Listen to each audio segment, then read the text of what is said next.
हुआ है उस पर काफी विवाद छिड़ा हुआ है। जिस तरीके से बताया जा रहा है, कुछ लोग यूथ आइकन मान रहे हैं, उन लोगों को कह रहे हैं कि यूथ के लिए एक बड़ा आइकन उभर रहा है, लेकिन एक तरफ कह रहे हैं लोग उसे आतंकी।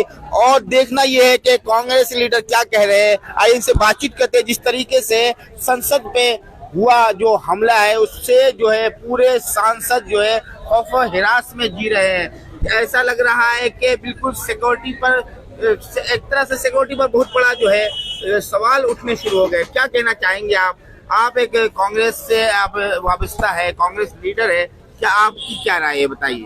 देखिए, आजादी का अमृत महोत्सव चल रहा है और साहब का ढिंढोरा पिट रहा है फौरन के अंदर खूब। हम बहुत ज्यादा विश्व गुरु बन चुके हैं।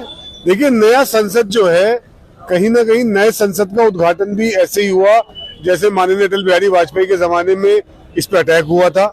अब मसला क्या है कि ये जो युवा हैं, ये जो आए थे, जो वहाँ पे प्रदर्शन करने, बेसिकली मैं इसे अटैक तो नहीं कहता, मगर वो अपना प्रदर्शन करने गए थे क्योंकि कहीं ना कहीं भाजपा से जुड़े युवा थे और भाजपा के एमपी। लेकिन ये किस तरह का प्रदर्शन है? एक तरह से स्मॉक बॉम्बिंग अंदर किया गया और उसके बाद असला होता, कोई बड़ा घटना घट जाती तो जिम्मेदारी कौन उठाता। एक बहुत बड़ा हादसा जो है टल गया है। इस तरीके का मजाक जो है संसद के अंदर होगा। अब देखिए, हो तो कुछ भी सकता है। बेसिकली क्या है कि एक इवेंट मैनेजमेंट चल रहा है मुल्क के अंदर, पब्लिक को मजा दिया जा रहा है। अच्छा, अगर ये देखिए, ये बहुत बड़ा मसला बनता अगर इसमें कोई नाम मुसलमान का आ जाता बीच के अंदर।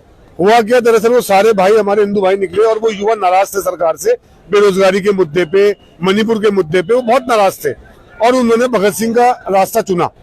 मगर अगर इसके अंदर एक भी मुसलमान का नाम होता या किसी कांग्रेस या किसी विपक्षी दल के नेता ने उनको बुलाया होता, जिस तरह भाजपा के एमपी साहब के उसमें वो आए थे, तो कहीं ना कहीं गोदी मीडिया छाती पीट पीट के इस कह रहा होता कि देश पे ऊपर हमला, संसद पे हमला। मगर कहीं ना कहीं बात को दबाया जा रहा है। भाई देश में कानून है, देश में सुप्रीम कोर्ट है, देश में जो है न्यायपालिका है। इस तरह के विरोध दर्ज कराना संसद के अंदर, डरा धमका करके, ये गुंडागर्दी करके, ये क्या उचित है?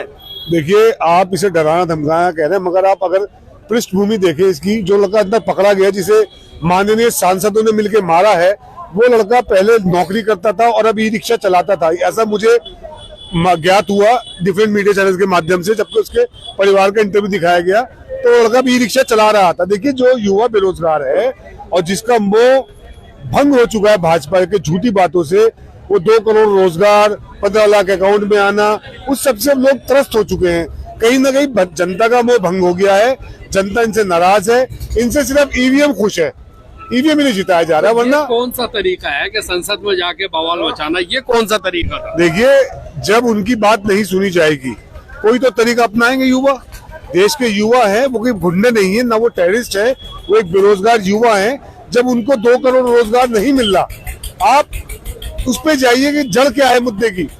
जब आपकी बात नहीं सुनी जा रही, जब भी रोजगार की बात होगी, युवाओं की बात राहुल गांधी जी उठाते हैं तो ये मंदिर मस्जिद हिंदू मुसलमान बीच में ले आते हैं। गोदी मीडिया, राहुल गांधी पे भी उठने लगे सवाल, कांग्रेस पे भी उठ रहे सवाल इस हमले को लेकर कि कांग्रेस ने करवाया है। क्या कहना चाहेंगे?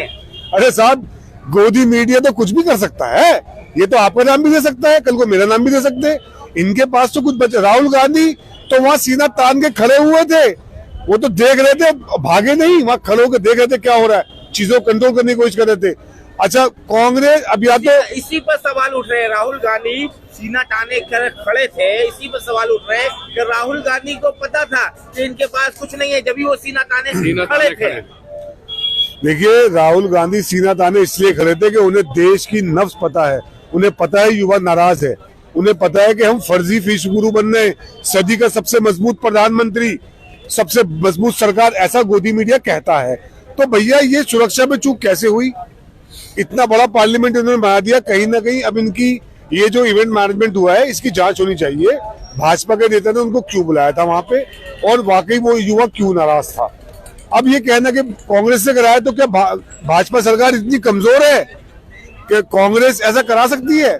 ये सब गोदी मीडिया का ताना बाना है, उनको अपनी खबर चलानी है। लेकिन दानिश हलीम साहब, जिस तरीके से संसद में इतना बड़ा जो ये विवाद छिड़ा हुआ है इस हमले को लेकर, अगर ये घटना और कोई बड़ा होता, जैसे कि कोई बम वहां पर फोड़ दिया जाता, जैसे कि उनके पास असला होता, वेपन होते, तो ये बताइए मंजर क्या होता।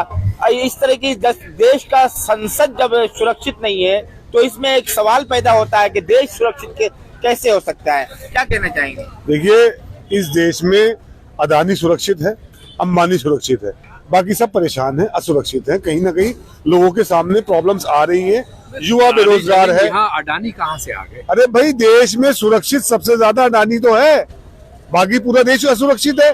कहीं ना कहीं उठा के देख लीजिए, भाजपा के सांसद और भाजपा के एमएलए ने रेप के अंदर उन्हें यूपी में सजा हुई है, वहां भी सबसे मजबूत सीएम साहब है। लेकिन इसे किस तरह देख रहे हैं? लोगों ने उन्हें यूथ आइकॉन मानना शुरू कर दिया।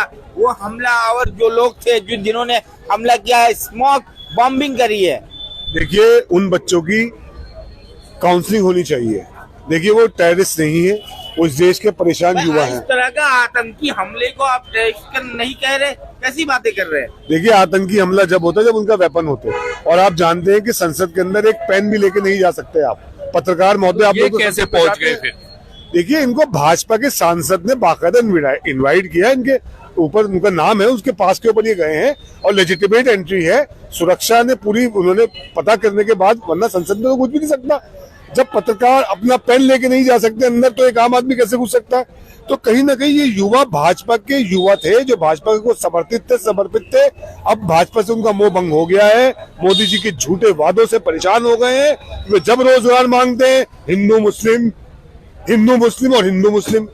आज जनता तरस है, ये युवा रोजगार मांग रहे हैं, इनको रोजगार दीजिए। आप कहते हैं हम विश्वगुरु बन गए। 120 करोड़ की आबादी में 85 करोड़ लोगों को राशन दिया जा रहा है मुफ्त का। आप विश्वगुरु है? हंगर इंडेक्स में आप कहाँ पे आते हैं? मुल्क का बेड़ा गर्क कर दिया। मुल्क में सबसे ऊपर जा रहा है सिर्फ अदानी, सब बेच दिया देश को।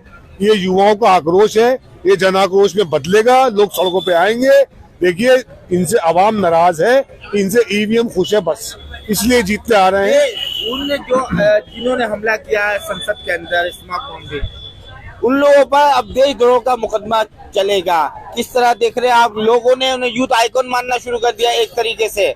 बहुत सारे लोग, एक तरफ लोग, एक तबका कह रहे हैं कि वो आतंकी है, तो क्या कहें? लोगों ने एक दो गुट में लोग बट चुके हैं, एक यूथ आइकॉन मान रहे हैं और एक कह रहे हैं कि ये आतंकी है, लेकिन उनपे चलेगा अब मुकदमा देशद्रोह का। देखिए, अगर वो आतंकी है जैसा कि आप कह रहे हैं या लोग कह रहे हैं, तो सबसे पहले उस सांसद को संसद से क्यों नहीं निकाला था जिसने उनको बुलाया था? भाई, उसके कहने पे तो वो आए थे वहां पे। महुआ मोतरा की 2 घंटे के अंदर आपने सदस्यता रद्द कर दी। दानिश अली को गालियां बकने वाला, संसद में खुलेआम जाति सूचक टिप्पणी करने वाला बिधूड़ी आज भी संसद में, उस पर कोई कार्रवाई नहीं हो रही। तो कहीं ना कहीं संसद जो है, डिसिप्लिनरी कमेटी, एक्शन कमेटी एक तरफा काम कर रही है। दानिश अली साहब, क्या कहना चाहेंगे आप? जिस तरीके से ऑपोजिशन के 15 सांसद को निलंबित कर दिया गया है। देखिए, अब ईवीएम से नहीं जीत के आप लोकसभा में आ सकते, जो ऑलरेडी जीते हैं उनको इस तरह बाहर किया जाएगा। तानाशाही है, एक तरफा तानाशाही चल रही है, कहीं न कहीं विपक्ष को खत्म करने की साजिश है। महुआ मोतरा को 2 घंटे में निकाल दिया, बाकी को अब इसको भाजपा के सांसद को क्यों नहीं निकालते? रमेश बिधूड़ी पे कार्रवाई क्यों नहीं होती डिसिप्लिनरी एक्शन कमेटी की? इस सांसद पे कार्रवाई क्यों नहीं होती जिसने इनको बुलाया था, बच्चों को, जिन्होंने ये वहां पे कांड किया है? तो पहले इन पे कार्रवाई हो। जाति सूचक टिप्पणी करने वाला रमेश बिधूड़ी गुंडा। एक सवाल लेते हैं आपसे कि वो जो लोग संसद पे हमला किया है, वो यूथ आइकन है या आतंकी है? क्या कहना चाहेंगे? सीधे जवाब दें। देखिए, वो इस मुल्क का परेशान नौजवान है जो तालीम हासिल करने के बाद यूथ आइकन या आतंकी?